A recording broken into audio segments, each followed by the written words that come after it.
Hello दोस्तों, स्वागत है आपका हमारे YouTube चैनल GS भाई मनीष उत्तम में।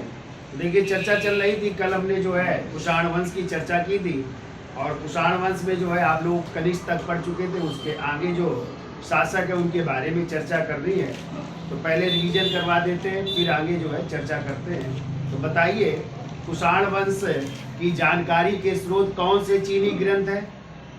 तो हांसू और हांसू है, ठीक है, जिससे हमें जो है कुषाण वंश के विषय में जानकारी प्राप्त होती है।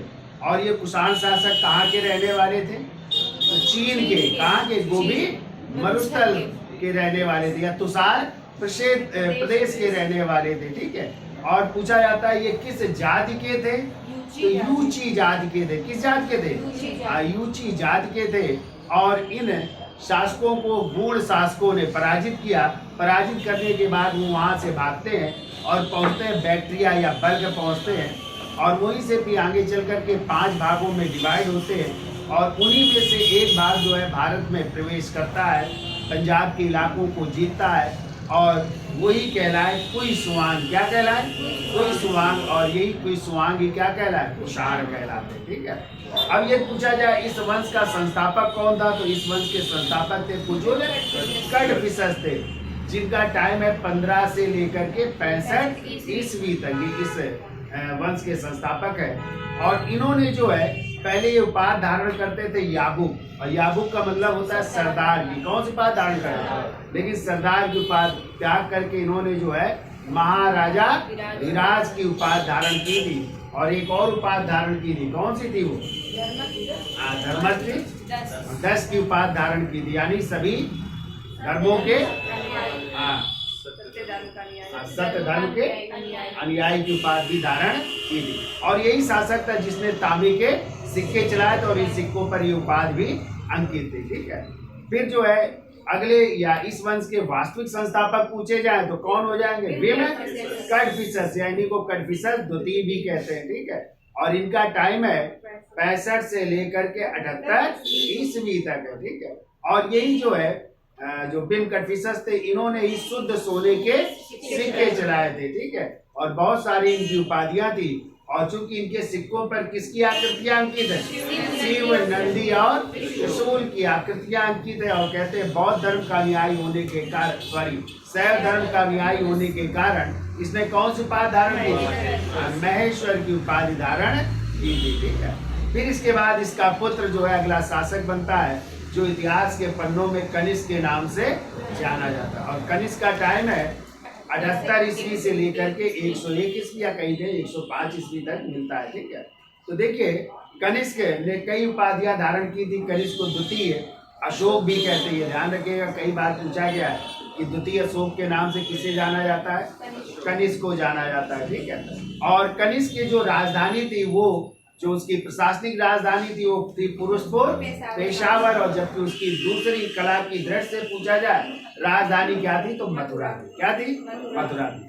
अब जो है कनिष्क के राज्याभिषेक की डेट को निर्धारित करने के लिए लंदन में 2 अंतरराष्ट्रीय सम्मेलन हुए थे, ठीक है। पहला सम्मेलन हुआ था 1913 में, और दूसरा सम्मेलन हुआ था 1917 में। और इसी सम्मेलन द्वारा उसके राज्याभिषेक की डेट क्या निश्चित की गई?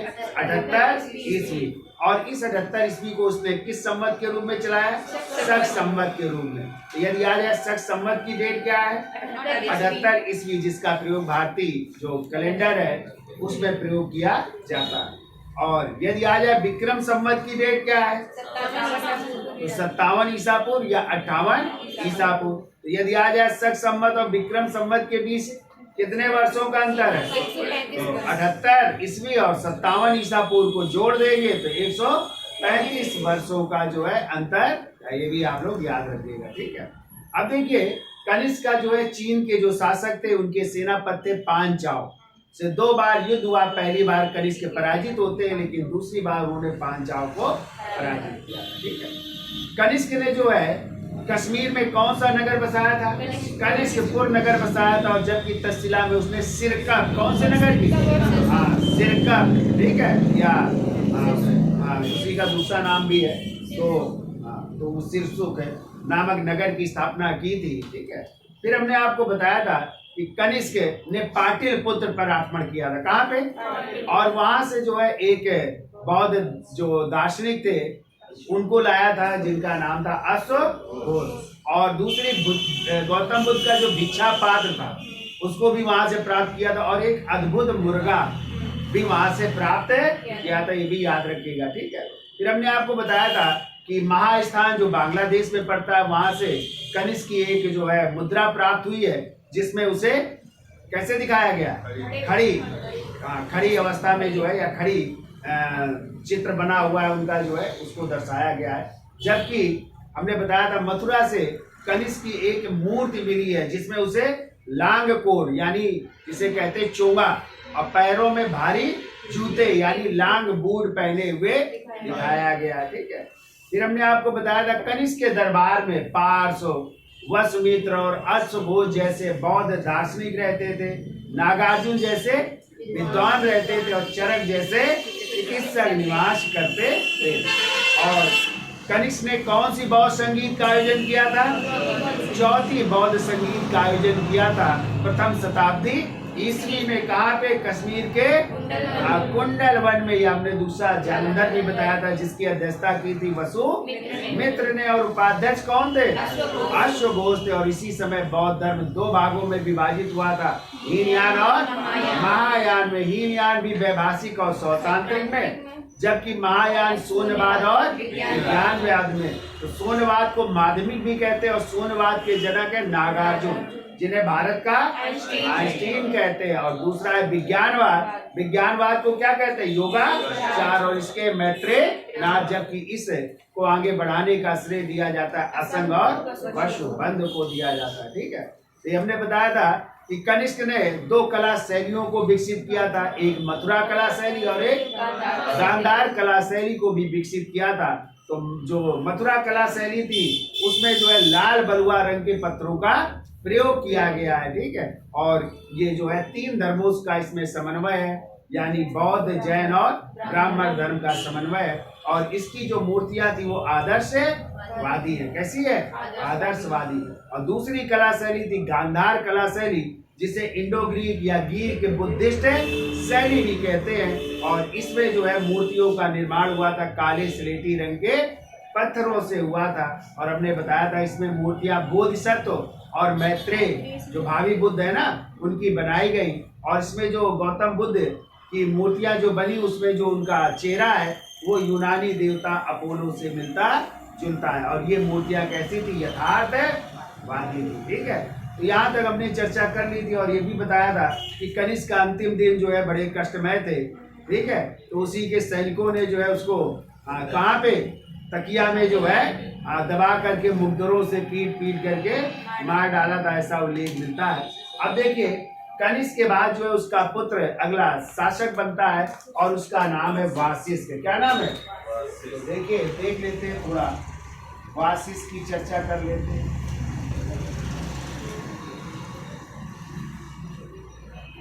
और वासिष्ठ का टाइम है 102 से लेकर के 104 ईस्वी तक, ठीक है। 102 से लेकर के 104 ईस्वी। तो देखिए ये है कनिष्क का पुत्र था। किसका पुत्र था? देखिए ये कनिष्क का पुत्र था, कनिष्क का पुत्र था। और इसका जो है एक अभिलेख मिला है मथुरा से। देखिए मथुरा से प्राप्त अभिलेख है। मथुरा से जो है प्राप्त हुआ एक अभिलेख जो है, और एक दूसरा मिला है सांची से, ठीक है। दो जगह से मिलते हैं। तो मथुरा से प्राप्त हुआ है और दूसरा लिख दो सांची से प्राप्त हुआ है। सांची से प्राप्त अभिलेख, प्राप्त अभिलेख। तो ये दो अभिलेख मिले, एक मथुरा से और एक सांची से प्राप्त किया है, ठीक है। तो कल्लड़ की पुस्तक है जो राज तरंगड़ी, तो तीसरा पॉइंट लिख लो, राज तरंगड़ी में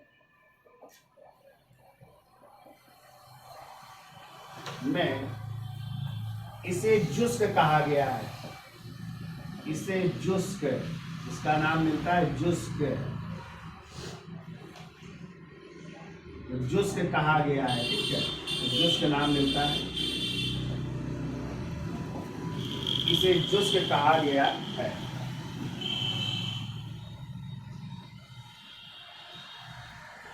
ठीक है, अब देखिए वासिस के बाद अगला जो शासक बनता है उसका नाम है हुविस्क। हुविस्क, और हुविस्क का टाइम है 104 से लेकर 140 ईस्वी तक। ठीक है, 104 से लेकर के 140 ईस्वी तक इसका टाइम है। ठीक है,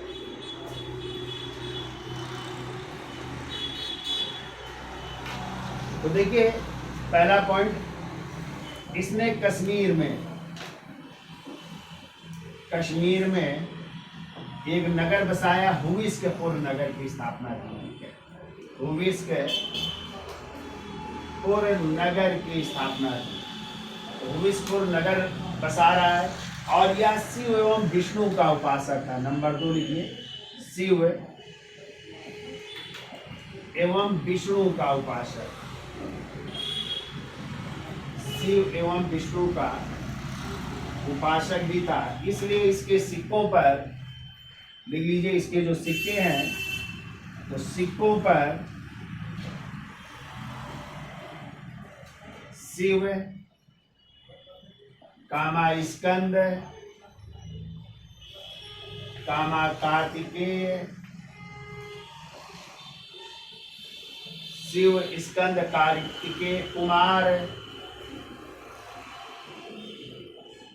कामा महासेन, महासेन उमा, और चतुर्भुजी विष्णु, चतुर्भुजी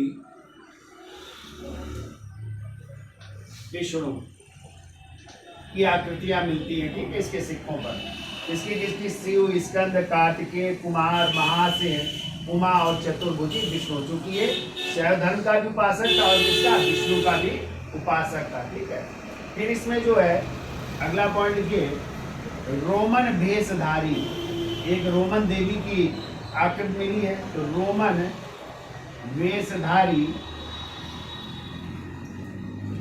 देवी की आकृति, देवी की आकृति भी सिक्कों पर मिली है, जिन्हें कहा गया रोमा नाम, उनका नाम था रोमा, और ये भी आया हुआ है क्वेश्चन टीजीटी में, तो याद रखिएगा।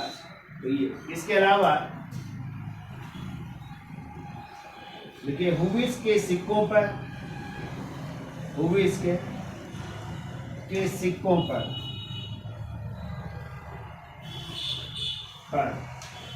ईरानी देवता, ईरानी या पारसी देवता भी कह सकते हैं, ईरानी या पारसी देवता अहुर मजदा, ठीक है, पारसी देवता अहुर मजदा, अहुर मजदा का भी उल्लेख है, का उल्लेख भी इसके सिक्कों पर मिलता है। ठीक है, और मजदा का भी उल्लेख मिलता है। अब देखिए हुविस्क के बाद जो है उसका भाई जो है, तो भाई जो था उसका नाम है कनिष्क द्वितीय। कनिष्क द्वितीय अगला शासक बना, ये हुविस्क का भाई है, हुविस्क का भाई शासक बना, कनिष्क द्वितीय बन रहा है शासक, कुछ समय के लिए शासक बना, और इसके बाद जो है इसने उपाधि धारण की थी सीजर एवं कैसर की उपाधि। इसकी उपाधि लिख लीजिए, सीजर एवं कैसर की उपाधि धारण की। ये दो उपाधियां धारण कर रहा है, सीजर एवं कैसर की उपाधि धारण की। ठीक है, फिर इसके बाद इस वंश के शासक थे वासुदेव प्रथम 142 से 176 ईस्वी। वासुदेव प्रथम 142 से 176 ईस्वी अगले शासक बनना है। वासुदेव प्रथम बनना है और इनके सिक्कों पर जो है त्रिशूल की आकृतियां हैं, लिख लीजिए। सिक्कों पर त्रिशूल की आकृतियां अंकित हैं, त्रिशूल की आकृतियां अंकित है, ठीक है। फिर इसके बाद देखिए इस वंश के अगले शासक हुए कनिष्क तृतीय। अगले शासक है, इनके बारे में ज्यादा जानकारी नहीं मिलती है। कनिष्क तृतीय हुए। फिर अगले शासक हुए वासुदेव द्वितीय शासक हुए। और कहते हैं जब गुप्त वंश आया उस समय इस वंश के शासक थे केदार, ठीक है। और इस केदार का उल्लेख जो है समुद्रगुप्त की प्रयाग प्रशस्ति में किया गया है, ठीक है। तो इस तरह ये जो है कुषाण शासकों का क्रम है। तो पहले कुजुल कटफिसस, फिर भीम कटफिसस, फिर कनिष्क, फिर वासिष्क, फिर हुविष्क, कनिष्क द्वितीय, वासुदेव प्रथम, फिर कनिष्क तृतीय और फिर वासुदेव द्वितीय। और अंतिम शासक की यदि चर्चा की जाए कि गुप्त वंश के समय किस शासक का उल्लेख है, वो है केदार नामक शासक का उल्लेख मिलता है, ठीक है। तो ये तो था कुषाण वंश। फिर इसका एक और छोटा सा राजवंश रह गया, उसकी भी हम चर्चा कर लेते हैं और वो है पहलव वंश या पार्थियाई वंश। और उस वंश के राजा गोंडो फर्नीस के बारे में पूछा जाता है, उसकी भी हम चर्चा कर लेते हैं। इतना नोट कर लीजिए आप लोग।